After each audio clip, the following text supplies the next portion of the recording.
Good evening, I'm Jose Cardenas. We'll talk to the outgoing Consul General of Mexico in Phoenix about his tenure in Arizona. And in SOC, Sounds of Cultura, you'll meet the recipient of a Special Artist Award and learn about her work currently on display in the Valley. All this coming up next on Horizonte.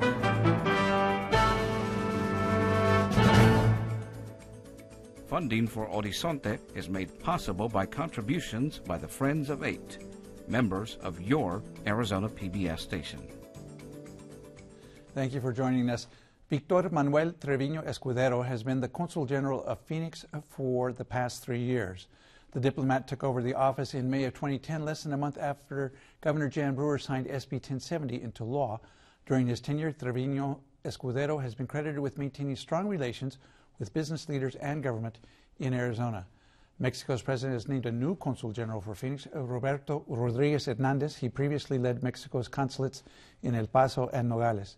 Joining me now is outgoing Consul General of Mexico in Phoenix, Victor Manuel Treviño Escudero.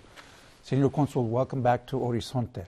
Gracias. Thank you, Dr. Cardenas, to have this opportunity. We've averaged about once a year during your tenure. This is your third year, and this is the third time you've been on the show. The first time, we talked about your arrival, which had to have been at probably the lowest point in the history of relations between Arizona and Mexico, and that was the signing of SB 1070. Yes. Tell us about those first few months for you. Well, the first thing was to focus on our community and the people that was at the consulate asking for service, for documents. They are frightened with a lot of, they don't know what will be next step. And the first thing that we need to do at that time that we did was to provide the proper information, to say, well, we are in May, the kids remain in school, finish the school year, be informed, get the proper documents, particularly the birth certificates, some of them, thinking that the kids born here in the United States, they will not be in Mexico, and in order to be in the elementary school, they need also their documents as Mexicans. And well, that was the beginning, and it was very difficult. The situation with the authorities was so tense, and we have a lot of people. The consulate was so crowded and was so limited in terms of the space. The conditions of the building was not the best. Well, we need to work. There were a lot of things that were difficult at that time, and the impact was pretty dramatic. Despite the reassurances from you and the other people working at the consulate, a lot of people were afraid, and they left. Yes, we consider that the people left, but not to Mexico, from neighbor states, particularly to New Mexico. And that was the beginning. But the next years, the situation was changing, particularly because the law was upheld and some still in the court. And it didn't go into effect. Most of it didn't go into effect. The most aggressive parts of the SB 1070 was never implemented. And I think one of the main objectives of the SB 1070 was that the people self-reported, and the people remain in the United States. We talk about the rule of law to them in terms of if you don't have the proper documents, well, you have to be ready, but at the same time, you are not in condition to leave the country until the law is implemented, and we need to know what will be the options for you. But you have to take care. If you don't have the proper documents, well, this is a law. It's something that we don't like, particularly because it was associated with the stereotype of the Mexican people. But this is a rule of law, and we need to agree that this is not our country. You have to respect the laws. That was the message. But at the same time, you have rights. And we need to obey the laws, but at the same time, you have rights in terms of labor. You have rights in terms of the possibilities to have access, particularly your kids, to the school, to the education, to health services. Despite if you are undocumented, your kids are here and you are U.S. citizens. You have these possibilities, and also as government of Mexico, we need to provide the proper documents and to make the statement that you will be welcome in Mexico if you need to come back. And now things have changed quite a bit. 3 years later, as you're leaving, SB 1070, as you noted, largely was not enforced. Yes. So the courts struck down most of it. We have the fact that in recent weeks a court has found that the immigration activities of Sheriff Arpaio were unconstitutional. Mm-hmm. And as I understand it, relations have improved with Governor Brewer even. Give us your sense for where things stand now. Well, this week we're going to have again a meeting between the governors of Arizona and Sonora for the Arizona-Mexico Commission, for example. But also we developed a very good relation with mayors, particularly here in Phoenix. Mayor Stanton went to Mexico in just a year and a half, 3 times to Mexico City. Hermosillo, I was with him in Hermosillo. Nogales, I visited with him in last fall, Mexico City, with a very good results. And we have achievements, more an increase of business, and also the perception of the Mexican people, I think, are changing. But also we are working as part of the team of Arizona to have in Mexico a better perception about the Arizonans, because in Mexico was also something similar with the stereotypes of the Arizonas as people that are against Mexicans or are racists or something like that. And it's not true. We have here very good people, very good allies, people with family ties, with business. And well, one of the best achievements for me is that last year in 2012, Arizona exported more than $6.2 billion, the greatest amount of exports in 20 years. The boycott in 2000 was left.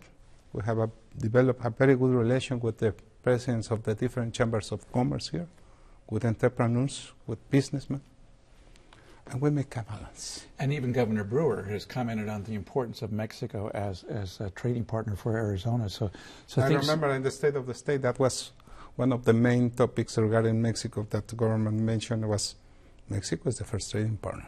Let's talk quickly about the new administration in Mexico and the re-election of President Obama. What do you think that portends for the relationship between not just the United States and Mexico, but Arizona in particular? Well, I think it's every 12 years that happens. The new administrations start almost together. President Peña Nieto starts his administration the first day of December of 2012, and President Obama in January. And while they are working from the beginning, we have the opportunity to develop a very master plan for our binational relation or the bilateral relation. And I think that the main topics are changing. It's not just the security or the organized crime. It's the accent in this is the possibility to develop a long-term relation with students, for example, the exchange between students from the universities of Mexico here in the United States and Arizona, of course, and Arizona and Mexico. I know that Dr. Crow from ASU was in Mexico City with a very successful meeting. We have meetings also of people from UNAM here in Phoenix. They are talking about the possibility to have some exchange of some school like some institution like that we have in San Antonio or in Chicago. The possibility to have more direct flights from Mexico, particularly from Volaris. This fall we want to have a very good, important announcement to have more flights directly from Mexico City or from Guadalajara. So improvements in many, many areas. In many, many areas, yes. Senor Consul, we're almost out of time. Your successor arrives this week. He will be at the Arizona-Mexico plenary session. Yes. Just tell us, and we'll end the interview on this note, what advice would you give him? Well, to continue with this, in this path, to, despite some touchy issues between Arizona and Mexico, that we have more things to share as allies, as trading partners, that the conditions are better right now in our relationship, and we need to change the pace, to increase, to enhance, and to see the border as not just a challenge or a zone of troubles, to see the border as an asset. If we change the perspective about that, I think we want to have a better relation.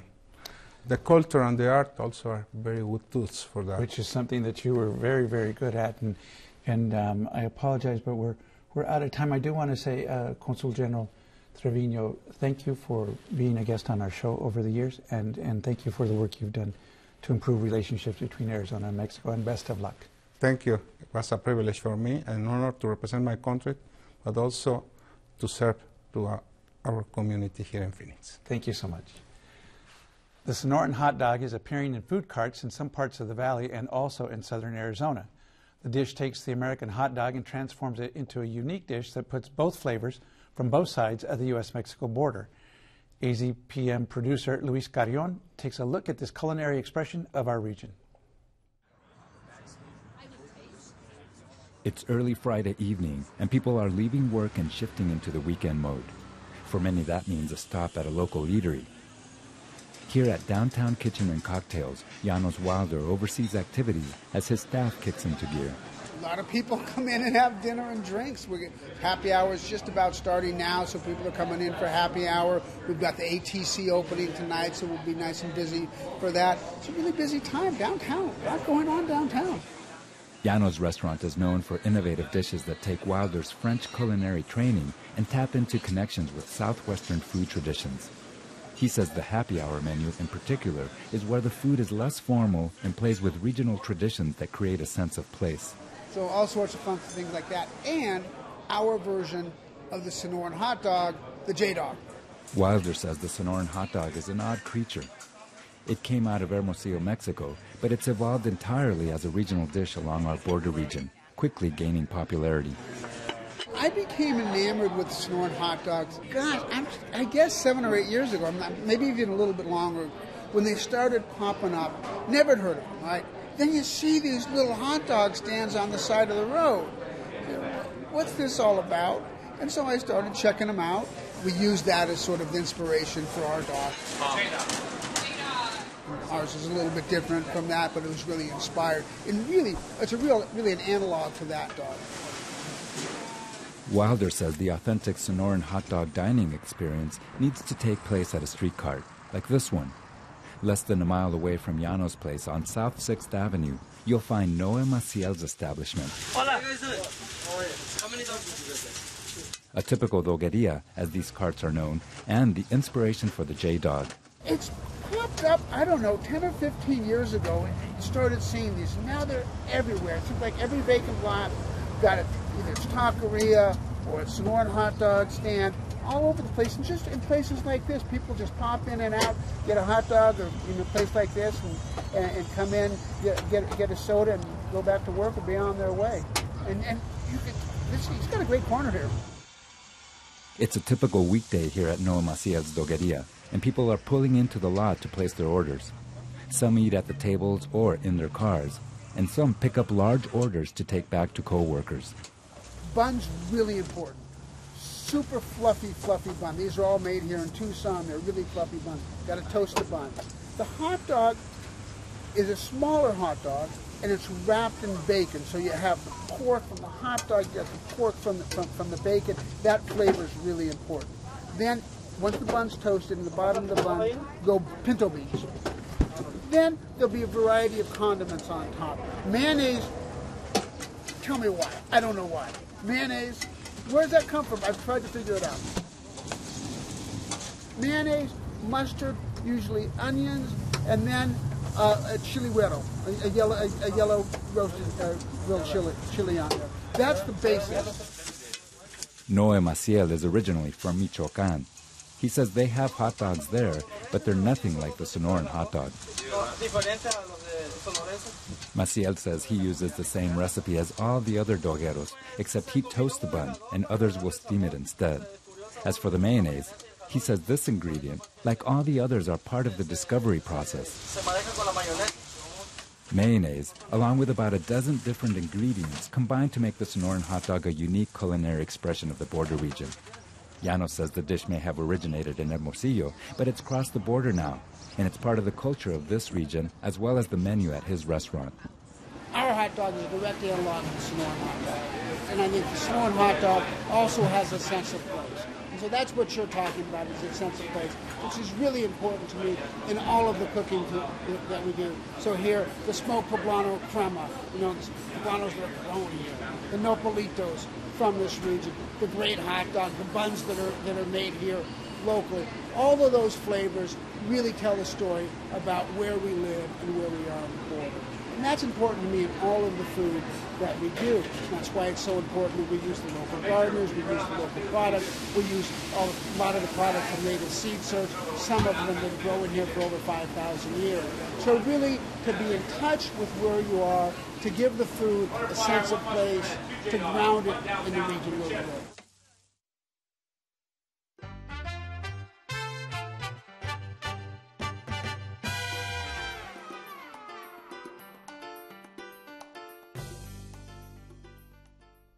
In SOC Sounds of Cultura, Phoenix-based artist Annie Lopez is the recipient of the Contemporary Forum's Mid-Career Artist Award. Contemporary Forum, a Phoenix Art Museum organization, awards the grant, and the recipient creates a series of work in a solo show in the museum. Annie's series features a number of handmade dresses into which she incorporates letters, sketches, and other personal items relating to her life and family. Joining me to talk now about the award and the art series is Annie Lopez. Annie, thanks for joining us on Horizonte. Thank you for We're going to having me. put some pictures up on the screen of this particular exhibition. And as we look at those, tell us the story. We gave a hint of it in the introduction as to how this came to be, but it was a very personal experience that led to this. It was. It was the trauma of taking care of my father as he was dying from Alzheimer's dementia. I had received some text messages from a family member that bothered me, so but I kept them. I kept them as kind of a memento of what I was going through. I had told the contemporary curator, Sarah Cochran, there at the Phoenix Art Museum, that I'd like to sew my burdens into a dress. She said, do it. And you weren't proposing it as an art project. You were just expressing your emotions at the time. I was throwing out ideas. This is what I'm going to do for my show. And I had thrown out other ideas, and pretty much along the lines of what I'd done before. And we've got, it's about 10 dresses or so that are part of the exhibition? There are 14 pieces altogether. Each one tells a different story. Give us some examples. One is covered in my father's handwriting as he was... as we were losing him in the final year of his life. He had dementia, and he really didn't know where he was at. He thought he was still at work, so I would slip paper under his hand and I'd say, write out an invoice, and he would write things. There's one, he actually wrote, it looks like my name. It says A-N-E-E, and so I think he remembered my name, and he was writing that on there. There's also a little sketch. As kids, he used to draw for us all the time. I could never draw. My father could draw, and he would entertain us with his drawings, his cowboys and cars that he would always do, and that was one of the dresses. Another dress is covered in letters that my aunt, my dad's sister, and her best friend used to write back and forth to each other in the 1940s. And they lived in Phoenix. They only lived a mile apart, and they were teenagers. And this is how they communicated, was by mail. They would write letters back and forth to each other. And when my aunt died, I found them in her house, and I loved them because they were so full of my family's history. And each of the dresses has a title. Yes. That kind of gives you a sense for what people are going to see when they Yes. study the item more closely. It tells you what each dress is about. Give us some more examples. I know that some of them relate to other aspects of your life, and in fact, your own personal experiences tend to be the subject of a lot of your art.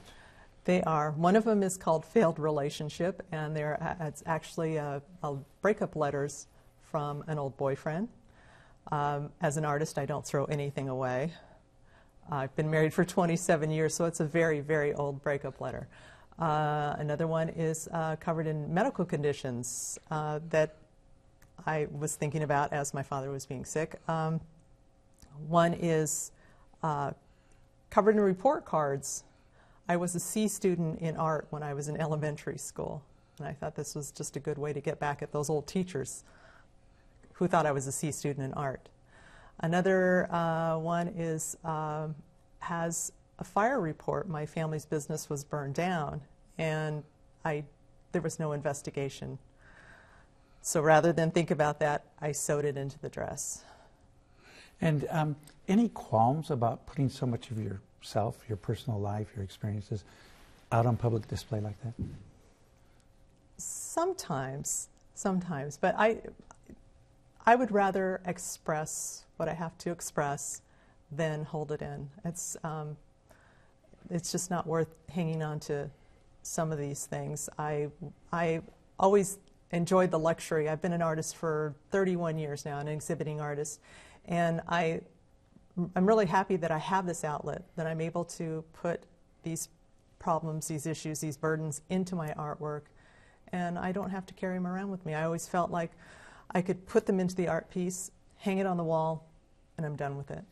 And I want to talk about some of the other pieces you've done over the years that also are expressions of experiences you've had. I should note first that the current exhibition runs through the end of June, is that right? Yes, June 30th. So people should make it a point to get there soon. But we'll put some other pictures on the screen, and these have to do in many ways with your identity or people's presumptions regarding your identity, given your Mexican ancestry. So, for example, we've got this one. It's a picture, family picture, as I understand it. Yes, it is. And then the stuff on the right, which looks at least at first like gibberish, it does, is actually from a book about how Spanish speakers should speak English phonetically. To learn English, correct. And so you have to learn to read phonetically in order to decipher it, which I enjoy. I have been pigeonholed my entire art career because of my last name and my skin color. They assume Chicano artists, and you know, that's it. That I would work in a particular way, that my art would be a particular subject matter. I do a lot about family, and that's what this is. It's family images and text, and these were just.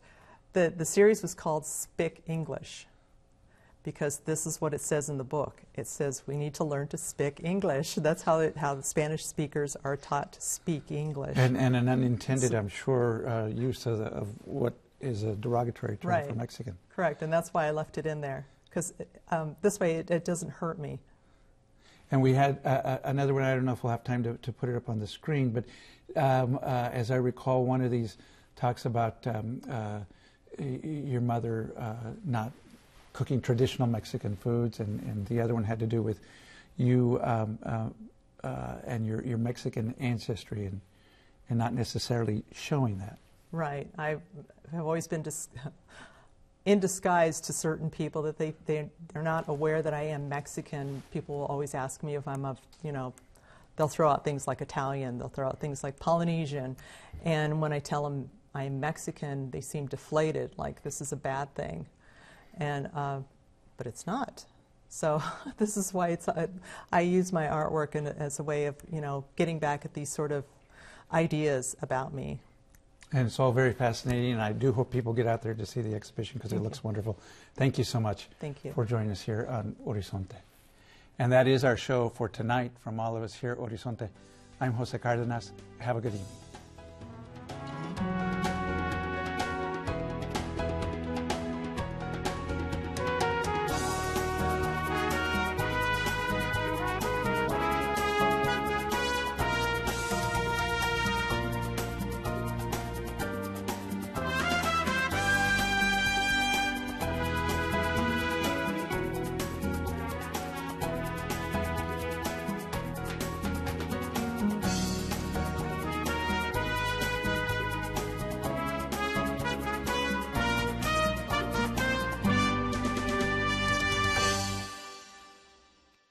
Funding for Horizonte is made possible by contributions by the Friends of 8, members of your Arizona PBS station.